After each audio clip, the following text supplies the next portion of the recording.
හරි. අපි අද කතා කරමු 2022 A-level පේපරේ 17 වෙනි ගණන ගැන.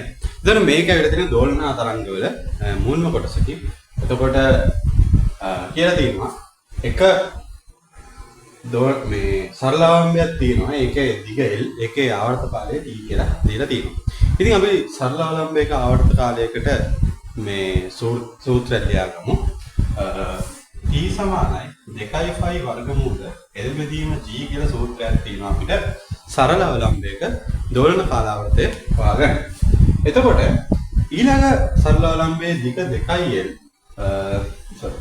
දිග 2l එයා ඉන්න පද්ධතිය G බෙදීම දෙකක ත්වරණයේ ඉහළට යනවා. සරල අවලම්බයක් ඉන්න පද්ධතිය ත්වරණයකින් ඉහළට යනවා නම් මෙතනට දාන්නේ සාපේක්ෂ ත්වරණය. එතකොට දැන් මෙයා ඉහළට නම් යන්නේ අපේ ගුරුත්ව ත්වරණයේ තියෙන පල්ලෙහාට නම් මෙයා මේ ත්වරණය ඉහළට නම් යන්නේ දිශා දෙක වෙනස්. ඒතකොට සාපේක්ෂ ත්වරණය ඉන්නේ මේ දෙකේ එකතුව. එතකොට එයාට අපි සූත්‍රයක් ලියාගමු. අපි යාගේ ආවර්ත කාලය ගමු T ඩෑෂ් කියලා. T ඩෑෂ් සමානයි 2pi වර්ගමූල 2l බෙදීම G ධන G බෙදීම 2. හරි. අපි මෙයා පොඩ්ඩක් සුදු කරගමු. T ඩෑෂ් එනවා 2pi වර්ගමූල 2 4l බෙදීම t කියලා. මෙයා අපේ පළවෙනි සමීකරණය, මෙයා අපේ දෙවෙනි සමීකරණය කියලා ගත්තොත් මේක t ඩෑෂ් තමයි අහලා තියෙන්නේ. අහලා තියෙන්නේ t ඇසුරින්.